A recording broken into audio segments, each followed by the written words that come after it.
Welcome to the new sound of online radio. Welcome to the sound of Universal Broadcasting Network. 'Cause you make me feel like I've been locked out of heaven. A mix of today's hits and hard-to-find favorites, combined with the most entertaining and intriguing talk anywhere. This is your sound.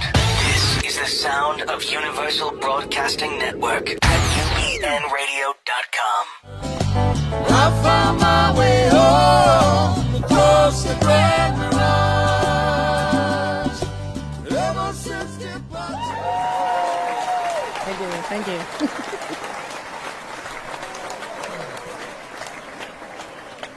Well, hi, this is the Alison Arngrim Show, and I'm Alison Arngrim, and some of you probably know me as Nellie Olson from Little House on the Prairie.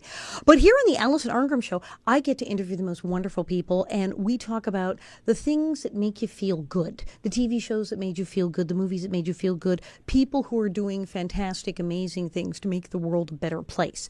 And I'm very happy to know I'm actually interviewing someone who I'm a big fan of.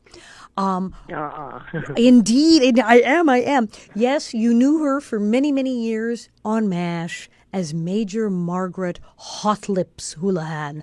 But she also is an incredible animal activist, actress, stage actress, film actress. She's really an incredible person. She has this marvelous book, which I have a copy of, called Sweetheart, The Watercolor Artistry and Animal Activism of, yes, Loretta Swit. Hello.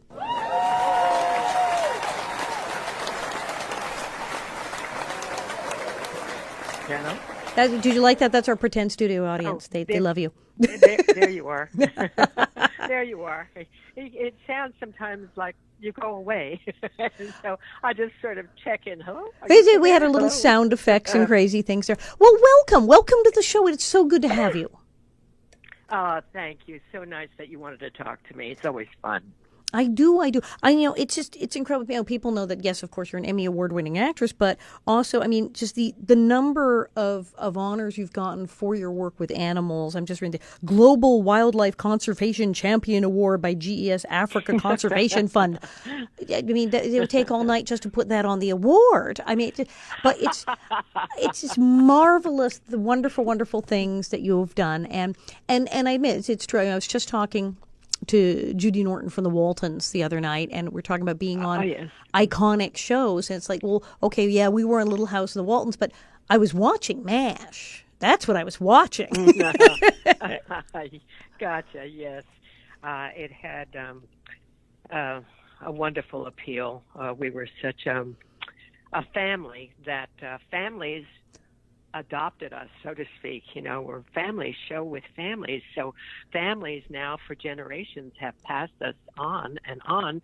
So I'm now entertaining great-grandchildren who have children who are watching this show, and they will grow up keep it. And it just is a wonderful, wonderful legacy. Writing was so spectacular. It's incredible. The cast, I just love those people to death, and it just everything worked. Everything just came together, and it worked. It's that crazy thing from that time period. These iconic shows where, I was on Little House on the Prairie, and indeed we're on our 5th generation of viewers. It's just crazy. Meeting these people from other countries, and your show had that kind of thing. I was definitely very attached to your show, and I did. You felt like you knew these people. The characters were so realistic. You said, I've met this person. I know them. Or I know somebody like her or something like that. But I tell you, I have fan mail that, first of all, I get a lot of mail from women saying they became nurses because of Margaret Houlihan. I get mail like that. But there are some that will break your heart. I have one that I absolutely treasured, and I'll finish the story when I tell you the letter. She came from a broken home. She was a child, and the father was not able, I guess, to provide, and so the mother held down 2 jobs, and she didn't get a lot of quality time with the mother because if she was in school, the mother was home, and then she came home. The mother was working at 2 jobs, and so forth.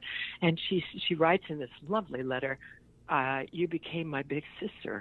I thought of you as my big sister."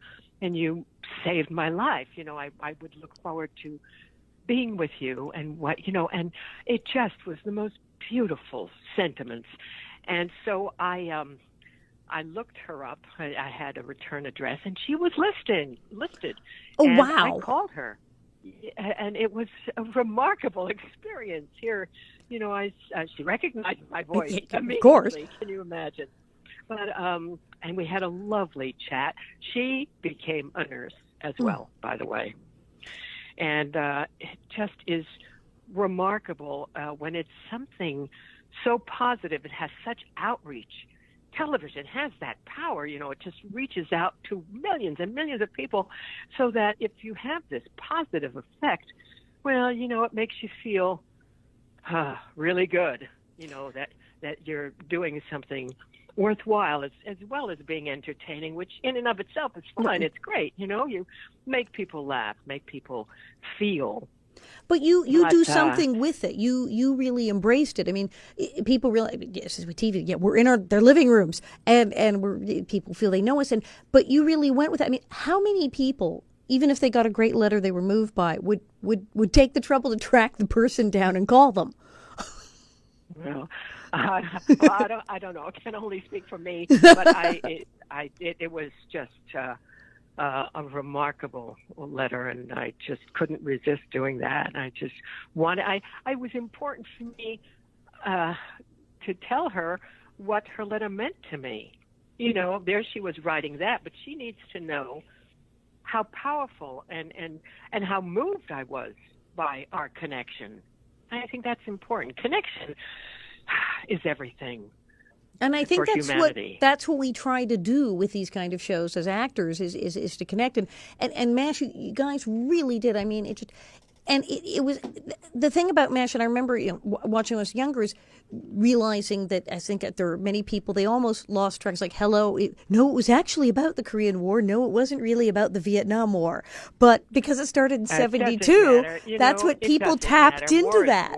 Exactly. People tapped into it and said, oh, has so many parallels, and the things they're talking about are so similar to what's happening in Vietnam and what people were just coming back from. And exactly.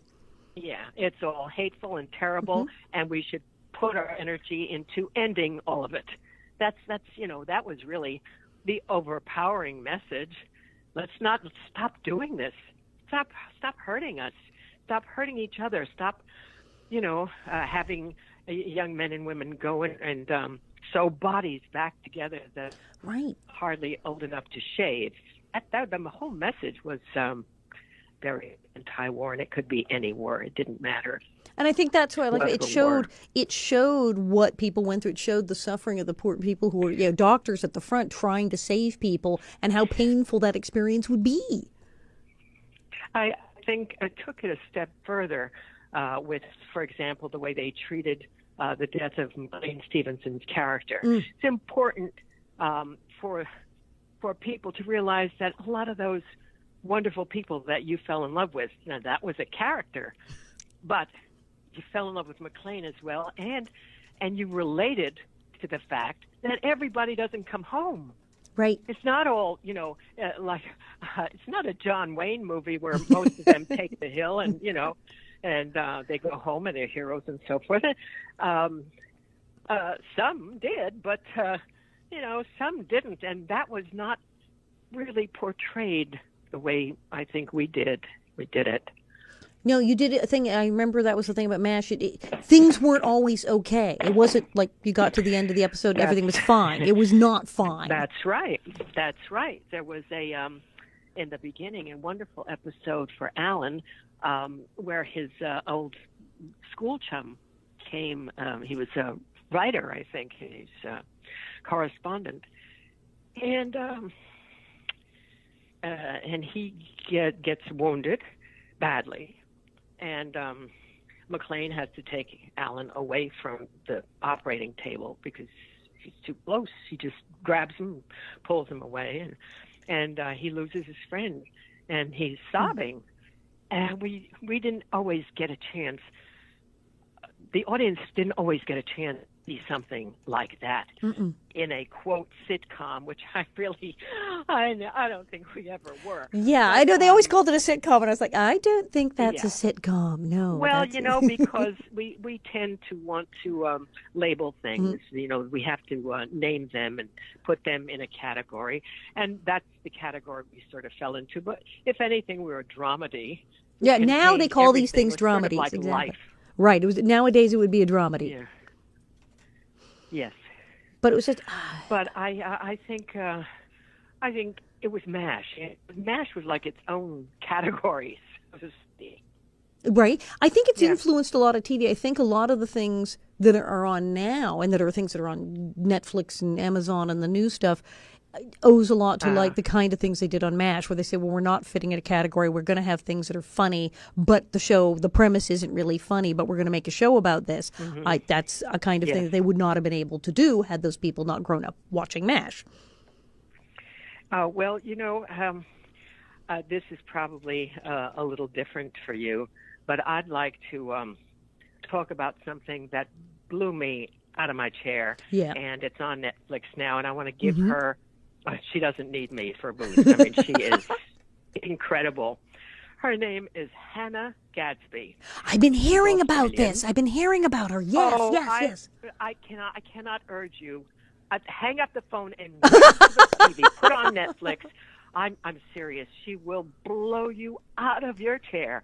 She is so magnificent. And she's her own category. She can be very funny, but she will destroy you. I mean, she just tells it like it is. She hits every button.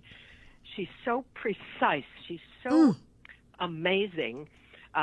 For example, she talks about comedy as opposed to telling stories. She says comedy takes a setup and a punchline, and a story is a beginning, middle, and an end. And when she's talking about her own comedic career, she says that what I did was make everything a joke. And I would take a story that had a very powerful, happy ending and make it into a joke. And it entertained you, and it worked for me, and it was a funny show and so forth. But what it was doing was traumatizing me internally because I wasn't finishing my story. So she tells the joke, it gets a big reaction, and then later on, after a lot of the fun stuff and sad stuff, she decides to tell her story, and she tells the story of that joke. And I watched it now, I don't know how many times, because I grabbed my friends and I just sit down, you've got to see this, I mean, one of my girlfriends said, Loretta, you're like pulling people up the street. This is ridiculous, But she's amazing. Okay, well, I have Netflix. I can run home and watch this. I've seen the ads. It keeps coming up on my screen. The name of the show is Nanette. Nanette. But her name is Hannah Gadsby. That's right. She's born in Tasmania, which she talks about at length. But I mean, she's just so brilliant. She's breathtaking. And I don't know how many times I've seen it, and she gets me every time.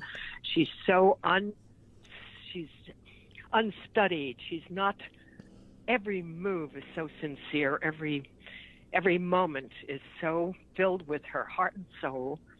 And I want desperately to meet her. And I will. I mean, I'll make a point of trying Well, to she'll meet probably her. hear this, for God's sakes, and call you after this. Well, it was interesting. There was another connection. I once owned a suit, the jacket of which she's wearing. Really? I don't know whether, we celebs recycle their clothing. We do it all the time. Yeah, right? It's like, it's been there. You have to recycle it because somebody's going to write, is that all she owns? So, or maybe she just bought it off the rack, but it's definitely my jacket. And when I saw it, I thought, oh my God, are we connected or what? Okay, so I need to call around and get this woman. I need to get her on my show and then have you call in. Oh, you must. We're going to try to make this happen. We'll get Hannah on my show and have Loretta call in. That would be awesome. Oh wow, yes. That would be. And then we can find out if that's her jacket as well, because that's hysterical. And I'll oh my ask her God. about my jacket. Yes. It's very beautiful. It's like midnight blue, and it's a tuxedo jacket. The Oh, I want lapels one. are like a deep purple blue shiny fabric, like satin or something. And I bought the pantsuit. The pants had a stripe of satin down the side, but she wears them with different. She wears it with different trousers. But the minute I saw that jacket, I thought, "My That's God, crazy. I can't believe this." But she, her whole thing is about connection and about not being alone and caring for each other and supporting each other and not letting her story die. Help me keep my story, because my story is your story and your story is my story. I mean, she will devastate you. I got to watch this. You know, I've been reading more and more about you, and as I said, big fan of yours. And I was amazed. I saw it was a recent other interview you did talking about that when you came in, when you quote auditioned for MASH, you didn't do a traditional audition, and that you didn't really know this was happening. You were off shooting Hawaii 5-0, and suddenly this thing came in from left field. Like, it was bizarre. And I remember my agent said, "Have you seen the film?" I said, "No." He said, "Oh God, wonderful. Well, that's okay. It doesn't matter. They have no script. You don't have to read. It's really a meet and hello and greet. Wow. And, they're looking you over, whatever. At a certain point, they assume you have talent and you're going to deliver. So that's how that came about. And then afterwards, when I was taken for the role, I had no reason to see the film. There was no reason for me to then go and see a film and be influenced one way or the other about Right. it. Would you feel that would be weird? Like, you'd be too much of seeing, like, okay, well, I don't want to see how she did it because it gets too in your head for your character. Well, immediately I was told the series was more like the book, and the movie was not. Okay. I didn't care. All I cared about was doing my job. So, but very often people will say, in an interview, I'll say, "I never saw the movie." You're kidding? No, I never had any need to. Once I was doing the series, why would I watch another version? So I never did. Well, the TV show kind of had its own reality. It was different from the movie. It's like with Little House. I guess so. A lot of the cast of Little House had never read the books. I didn't get the books till after I was on the show. So we were all sort of going, well, I guess we're doing this version. It's just like, the books are over there. They're cute, but we're not doing those. We're not doing that. Exactly. So you've just been incredible. And now, of course, you're doing the theater thing. You're doing. You did 6 dance lessons in 6 weeks last year, right? Yeah. I did that several times. I love that show. And I'm probably going to be doing another small tour of a different play, but one that I love just as much, and it's called Me and Jezebel. Me and Jezebel? Okay, I like it already. Yes, I'm in. What's it about? Yes, you would, because the author, when writing it, wanted a man to play Betty Davis. So Jezebel, of course, is right. the euphemism for Bette Davis. And I play this little Connecticut housewife whose house guest is Betty Davis. And she's such a fan. She's a relentless fan, which is very funny in itself. She's just tripping over herself. But Bette, as you will recall, was quite a piece of work. And it turns out that there's a strike, and she's stuck with her house guest for a long time, and her husband is ready to leave. Anyway, it's very funny and very touching. And no, wait, you're playing Betty Davis in this? Are you playing the Betty Davis one, or are you the mad fan? No. A man always. Oh, so it's a guy plays Betty, and you're Davis, playing the beloved, the mad, crazy fan. This is so crazy because I'm off to do a play. Actually, next month I'm doing Always Patsy Cline, where I'm playing the rather mad fan of Patsy Cline. It was just, I love this kind of stuff. Yeah, I've never seen it, but I've heard such good things about it. It's a good piece, isn't it? Where are you? Oh, it is. Where are you doing Me and Jezebel? Because I want to see this. Oh, well, I'll let you know, because I think we're going to begin in Las Cruces, and then I think it's gone up one from into one ear and out the other. I think Denver was mentioned. I think back to Buffalo was mentioned. Oh, great! So it's going to be all over. I don't really know yet. Okay, but we can keep an eye out for this. We'll put this up on the web and make sure everybody knows where you are. Okay, this is good. Make no mistake, Harlan will keep Harlan you will make posted. sure everyone knows. I'll make sure everyone knows. This will be good. So Right, now right. you did this book, and I did go. There was that thing at the Hollywood Museum where we had a big opening about the book, and I got a copy and everything. Sweetheart, the watercolor artistry and animal activism, and it's just gorgeous. But I was reading that you've been painting since you were a child. Yes. Uh-huh. Oh. I think at that point in time, I probably thought of it as doodling, but I did always sketch and draw and made posters, and I was 6 years old. Regular kid But, art. there was this contest that I read about, and I begged my mother to submit my drawing, and I won. I mean, it was like nothing. It was an advanced stick drawing or something. Is this like the draw this thing on the matchbook kind of deal? Well, I haven't seen those in the years. Gonna but, say it's like this. It was maybe not even as sophisticated as that. But it you was won. a simple drawing, but I don't know how simple it was because I did win. So, but I've always loved it. I've always loved playing around with color and drawing. So, but I never thought of it as a career thing, or I just did it for my pleasure. And a dear friend of mine, Madeline Rue, did study art for a long time. She didn't have an inkling that I was doing sketches and so forth. And we were having dinner one night. I picked her up, and she was running late. So as a joke, she handed me one of her sketchbooks, and she says, "Here, amuse yourself. I'll be a minute." And she went and she got dressed, and I drew a sketch, and she came out, and I gave it to her, and she said, "I hate you. How did you do this? You just did this?" She said, "I had no idea. She said, "I'm studying for years, and you just did this." She was so impressed.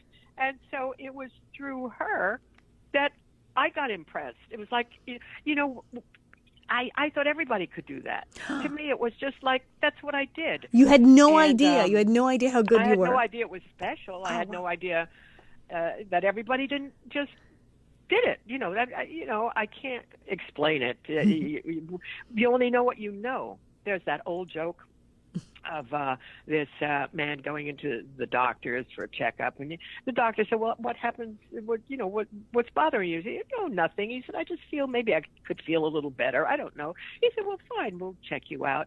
So tell me about like how you spend your day." And he says, "Well, I get up, I shower, I throw up, I have a little breakfast." He said, "Oh, no, wait a minute. I'm not talking about today. I'm talking about every day." "Oh," he said, "Okay, well, I get up, I shower, I throw up, I have a little breakfast." He said, "Wait a minute." He says, "You mean you throw up every day?" And the man looked at him and said, "Well, yeah, doesn't everybody?" So you only know what you know. If he lived alone, that was his experience. To him, that was natural. For me, I just would rather do that than go out and play with the kids, jump rope or whatever. I wanted to sketch and draw and color, and and that held my interest. So then that's all I know. But through the years, it was fun to now look back, and especially with the book, to see how my paintings have improved and grown, and because I'm self-taught, and that's another reason I never gave myself any credit for advancement. I just did it. And now I look back, I look at the cover of Sweethearts, and I'm so impressed. There's such depth in that dog's eyes. He's a Bidawee rescue, and I just love him, and I just love. It's like looking into his heart, and I did that. I look at it, I said, "My God, that's wonderful," and so I've come to appreciate how far I've come with my own work. Oh, that's wonderful. I mean, but it's so crazy because, your pictures are beautiful and you have just no idea because you're just busy doing them. It didn't even, occur to you. It never occurred. It never occurred to me. And what you're doing for That's really putting it well. animals, I mean, so much. I mean, as I said, you have dozens and dozens of awards, what with the actors and others for animals and all these different organizations. And I see this has been going on for quite some time. And now the book. How did you get started and decide to dedicate yourself to making things better for animals? I can't remember a time when I didn't care about animals.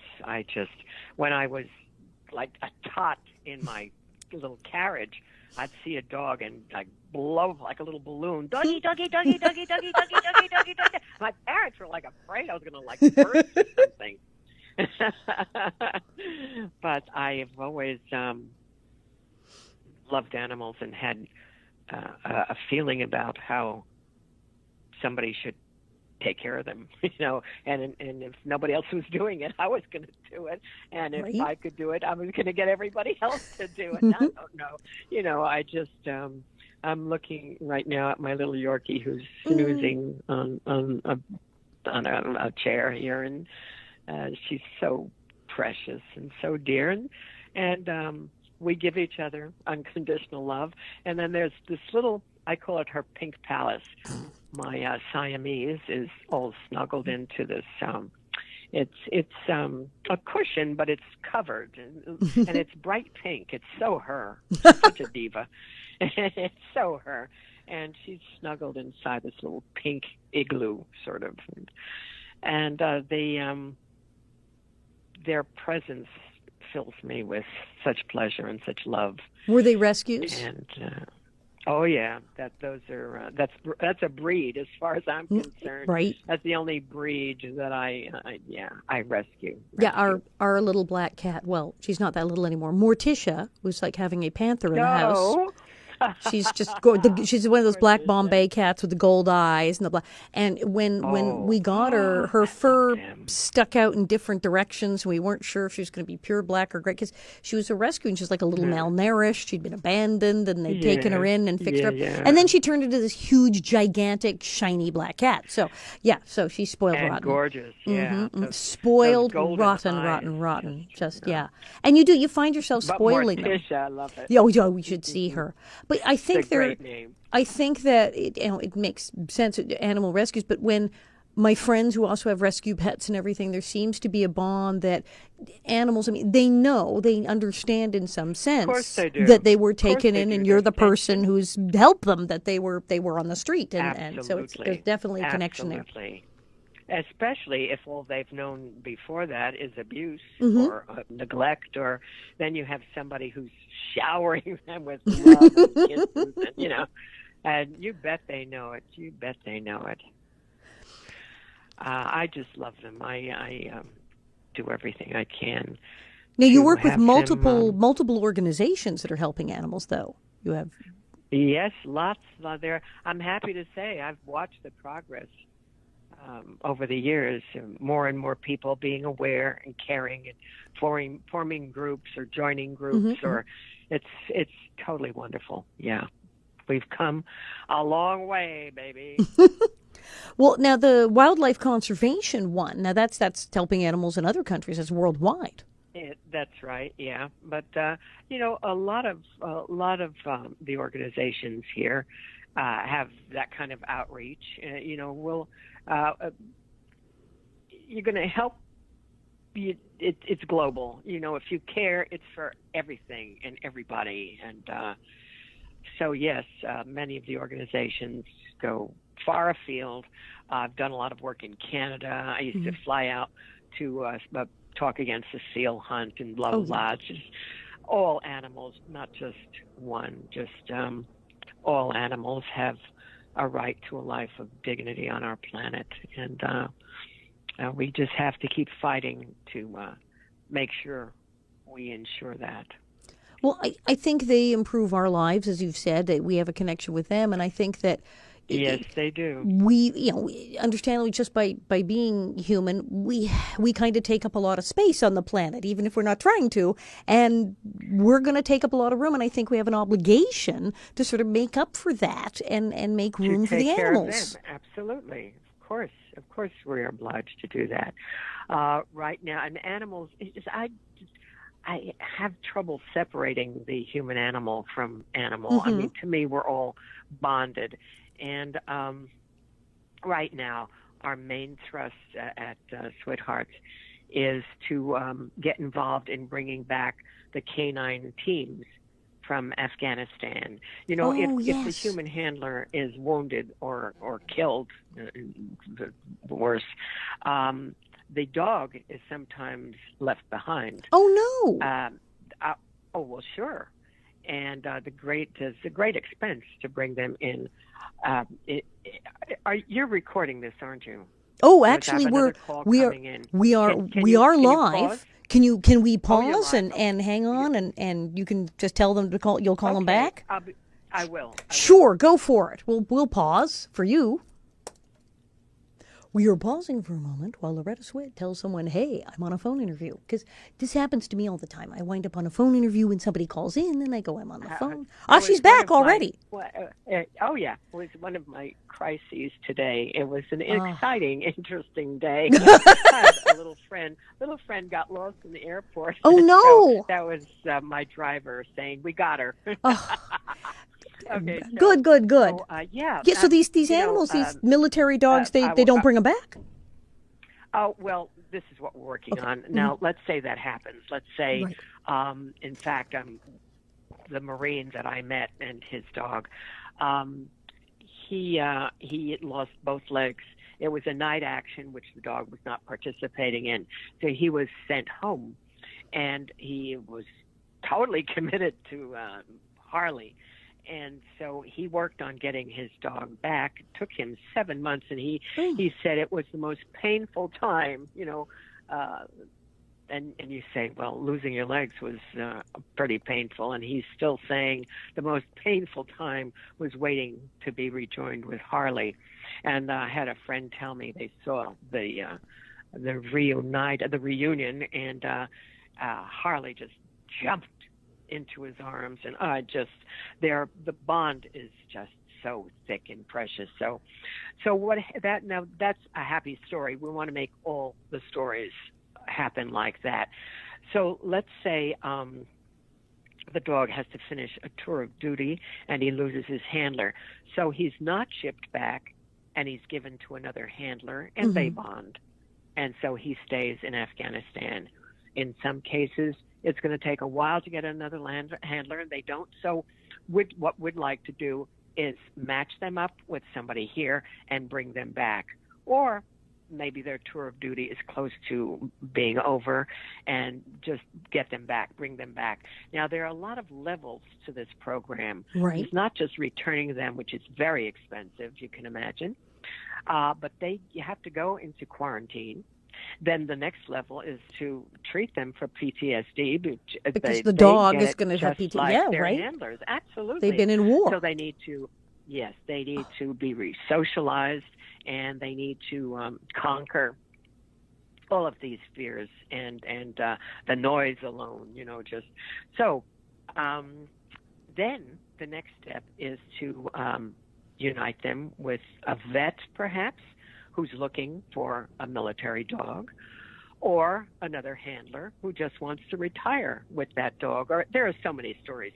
So we match them up. When I say we, this is the program that's ongoing that I want to be a part of. They're matched up, and they're sent to another place for 3 weeks to work together and become a team. So there are many levels to this, and it's all pretty expensive. So basically, what do you do, Loretta? I try to raise money. And the big deal is to get the information out there. People care. And, give parties, banquets, book signings or whatever. Right. And tell people where their money is going. And that's kind of what I'm all about. Well, I think, what we're doing. Incredible match. I'm thinking of all the vets who come back who themselves have PTSD. And I know that people have therapy dogs. So, I would think this would be a great match. Absolutely. One of these dogs with one of these guys. Absolutely. Yeah, as I said, there's so many levels, so many stories, and so many wonderful ways to continue to be equal and happy and again, serene, live out a life with dignity. after what they've done for us, Right. we have all to do for them, and that's how it works. Now, what is this that's one what called, I'm and happy to how do be we part give? of. How do we get you money? How do we? What is this one called? Where do we go on the web to like write a check now for this? Oh my God! Yeah, it's Switt Hearts Animal Alliance. And that's SWITHEART, Sweetheart Animal Alliance. Animal Alliance. Mm-hmm. Well, okay, so And you can look that up. You can order a book at Switt Hearts, or you can. It's on Amazon. I don't know if they have any more right now. I have to get more to them, but it's easy to just drop a note to Switt Hearts Animal Alliance. I'd like to donate, or what we want to do is keep people posted. This is what your money did today. Your money is going towards bringing 2 dogs back next month.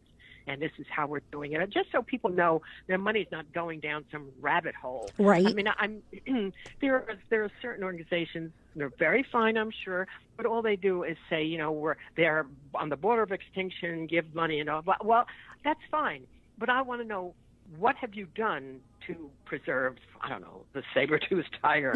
I don't know. I want to know what. Just tell me so that I know you're using my money for good, Right, and I don't want my money to go into making a sweet little film about the elephants that I know about. I know all about that. What are you doing about the poaching? Right. Tell me if my money's going towards hiring guards to stop the poaching. Or, you know what I'm saying. Right, and you want to see So how many cents of every dollar go to the thing, and you want to know that it's working. People, and they're very involved. That way they know they're involved with this wonderful task, and they can be proud of what they're doing. Well, I love this, and I think I can get you hooked up with I'm president of the board right now of the National Association to Protect Children, or protect.org, and we have a program involving wounded veterans and also dogs, and it's a whole thing, and retraining veterans through our Hero Corps program to work with the Internet Crimes Against Children Task Force, to work with the police, and it's all fabulous and brilliant and complicated, but indeed it's the same thing with people coming back with PTSD and being wounded and whatnot, and looking for a new career, and it's just amazing stuff. So we're helping veterans and helping children who are being abused all at the same time. There is, for example, a program called ARF. ARF? It is called ARF, A-R-F, ARF. ARF, yeah. ARF, yeah. Which is ironic. ARF, Animal Rescue ARF Foundation. Right. I have a picture of a vet kneeling beside a rescue dog that ARF has put him together with. And and this is a quote, "Thanks to ARF, when the demons come at night, I'm not alone anymore." And it really chokes me up. And he's this big, bulky guy. He looks like a Marine, and this dog and he have found each other, and they're not alone anymore. You'll get a lot of that. I keep going back to Hannah Gadsby. She talks about not feeling alone. That's why connection plays such a big part in her routine when she's talking to you about sharing and connecting. And you know what we should do? I would love this if you're game. I probably am. Watch. Yes, I know you probably are. Watch her special. I will. And then let's do another show together. Okay. Could we do that? We can completely do that. Because it is so in harmony with everything you and I are talking about. It's like, for me, the book with my paintings. My paintings is a passion, but so are my animals. The world, they're my animals, and all these passions come to fruition in the one book, which is now raising money to rescue canine teams, men and women and dogs who are teams and bonded. And it's all again. I go back to the connectivity. And that's really what we're all talking about. And it is. It's the not being alone. It's people feel alone, so alone in this world. Yes, I mean, there's millions of people around them, but they're alone, and that's what's killing people. It's terrible. Like this says, when the demons come at night, I'm not alone anymore. They have each other. I now just recently, and I've connected with the guide dogs of Israel. Well, they found me, and I did a painting for them, and they made $1,000, I think, at auction, and so we kept in touch. They now are starting a program for military dogs and actually rescue animals that have been trained to aid to help veterans with PTSD. Perfect. Now, they sent me a video of a vet having a nightmare, and his dog, very gently climbing on top of him and easing him out of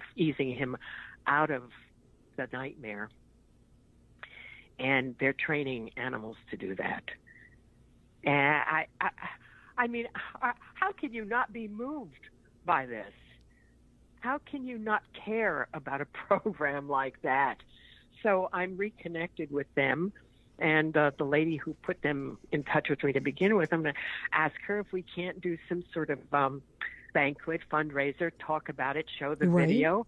And there won't be a dry eye in the house. I mean, it's just so wonderful what we give each other, the animals and the human animals, and bonding. I was at Ground Zero. I lived in New York during 9/11, and I worked at Ground Zero and at the Javits Center, feeding people who came, from all over our country. And the Brotherhood of Man was palatable. There were no strangers. We were family. The entire world, really, but certainly all of New York, we were family. And it just was overwhelming, loving, breathtaking. And if we could always only have that, if we didn't need a catastrophe of losing 3,000 people, 5,000 people, 10,000 people, if we didn't need a reminder of what could happen if we don't have that connection, if we don't have that family, if we always had that, they wouldn't have war. Nobody would want more than they have. They would have everything they need. They would have everything they want because they were connected.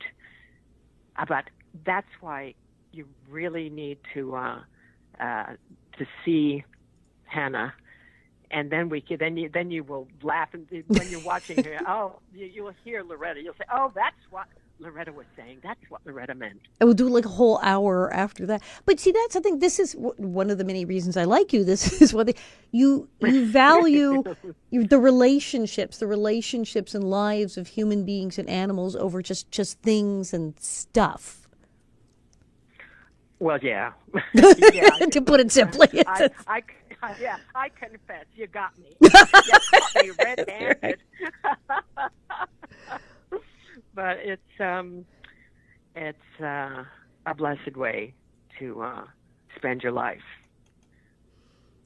supporting somebody else, helping somebody else, and there's nothing that will make you feel more blessed, I think, than I don't want to sound preaching, but doing good and helping, and there's nothing like that reward.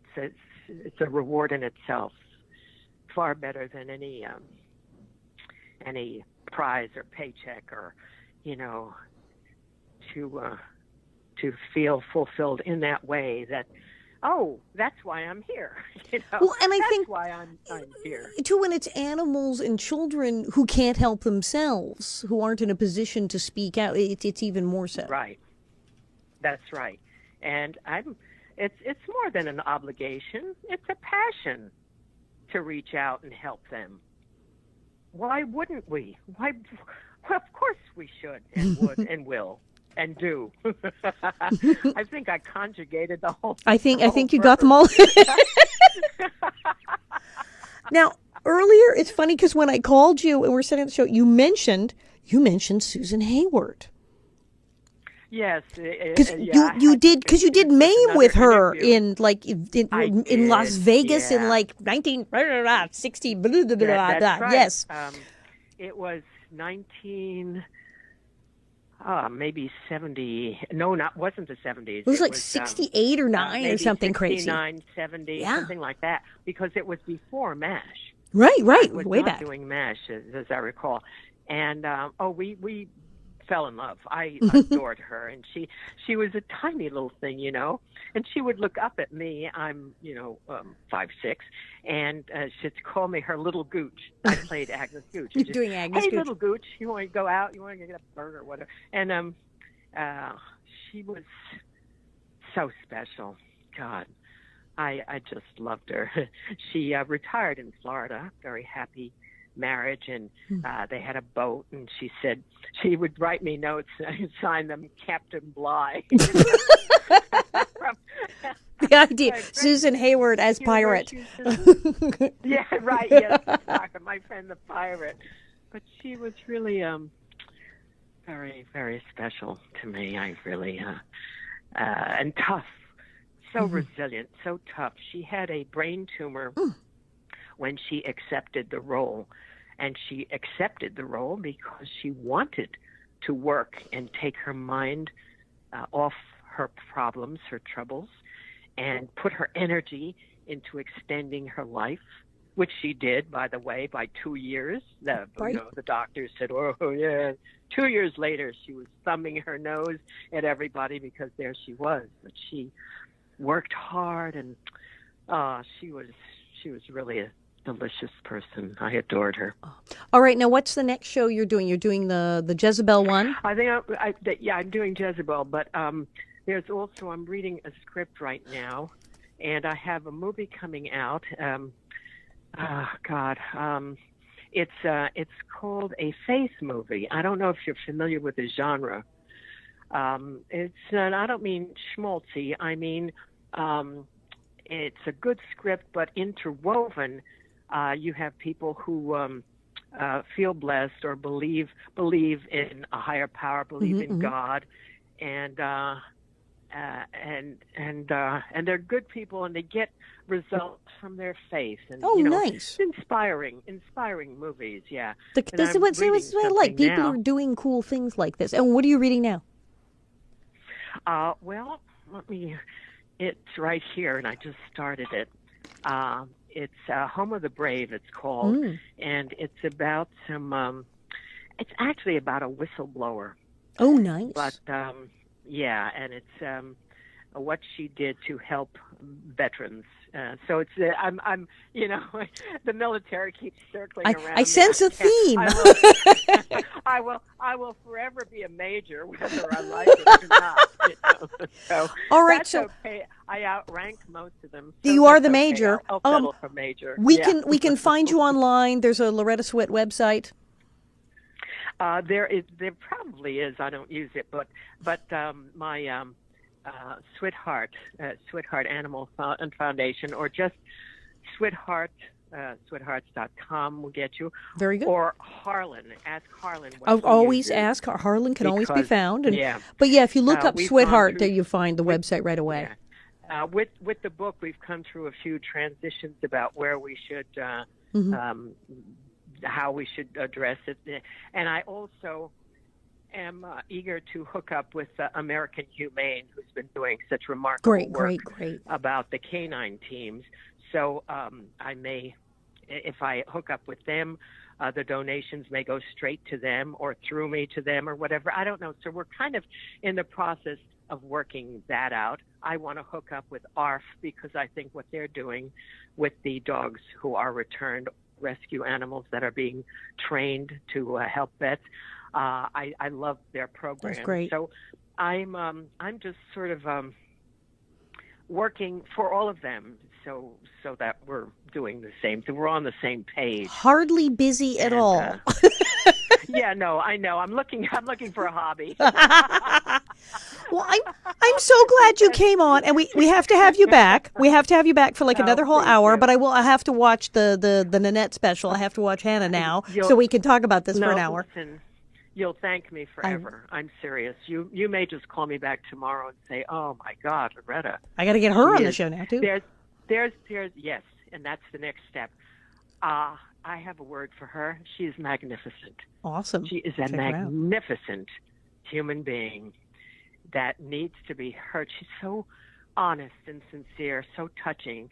Her mannerisms, there's nothing phony about her. There's not a move that she makes on that stage. And by the way, it's filmed at the Sydney Opera House.